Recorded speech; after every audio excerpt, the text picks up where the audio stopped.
eno live njikozenga iyo Jenkins Omuliro. From day one, all you do is put my name down. Sajja gwe toswala. You even supposed to be my dad, because tata wange knows ali myaka nga ali mu late 40s, and which I think now oli mu myaka jeje. Team Spice Diana's Team Spice Gadget gather here kubanga luno ro chachitokota sitisanikira olutalo wakati wa Jenkins ne Spice Diana terujja kugwa. Spice Diana awanda muliro nti Jenkins ngata mwesonyiwa. Alekerawo okuyisa erinnya lye mukamu ate ye Jenkins alayidde okufafagana ne Spice Diana wakuleta bwino yenna kubanga mugambya daya concentrating ku music we kubanga music ya displacing dayo okuba omuziki va mu ntale zitakuyamba gwetana liking ate na subscribing video eno girayike ngetambule tuke kuba Spice Gadget yona gye muli kubanga luno olutalo lwammwe terujja kugwa kwe balukumyemu omuli Spice Diana yanukudde n'agamba oyo Jenkins ow'olubuto tamanyi oba n'okuboda ajjako oba nedda amuyesa amuweeyo akamotoka abone okutambulira ku boda kubanga Spice agamba Jenkins amufuukidde Jenkins kwegamba buli wabeerawo Spice mbu byakoze Spice Diana byafunye mu music we bimuluma amwogeredde okuva we yatandikira paka wali erinnya Spice akuba brand buli lunaku.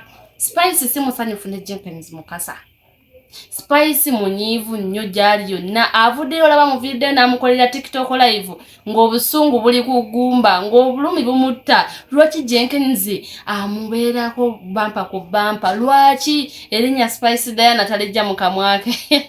Bannange bibadde awamuvodde naye ka video kalina kansuke nga kuwoke. Kwasi subira nti I've ever had any problem with anyone, but natuka at a level of like I no longer want to put up with some nonsense.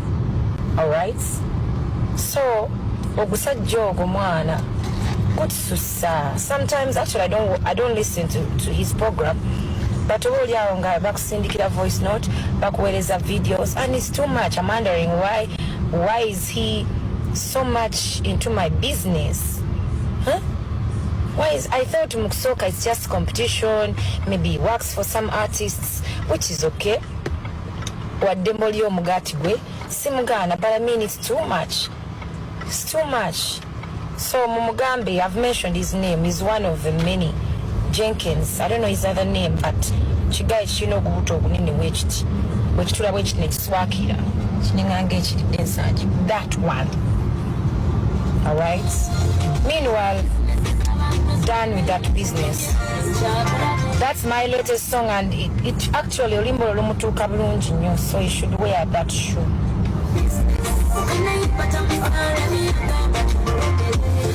Nga iyo eno live njikozenga iyo Jenkins Omuliro. From day one, all you do is put my name down. Sajja gwe toswala. You even supposed to be my dad, because tata wange knows ali myaka nga ali mu late 40s, and which I think now oli mu myaka jeje. Imagine. Anyway, manyo obusungu buva ddala kugumba, because look at me, darling, I'm winning. But nebona okola ki, it's not changing anything. Tekikwongerako. It's not adding on you. Alright? Try to put me down. It's not giving you more blessings. Nothing. Yeah. Kati mumugambe no live najikola waka Jenkins Mukasa nga addiza Spice Diana nga naye alayira okubanga agenda kumufiirako oba sekyo aconcentratinge ku bimukwatako wadde yakola music we kuba yagamba tayogerangako na kulinnya lya Spice Diana tavangayo kumwogera kati ali busy nnyo, talina budde wa Spice Diana, talina budde wa abantu batalina makulu. Ne wala se kweza amuka beautiful Spice Diana wanegali ka video kankakuwe nawo okerabireko koledde sina na budde umara kumara byenkola okola n'omuntu gwe simanyi nnyo kidya. I have no time, man.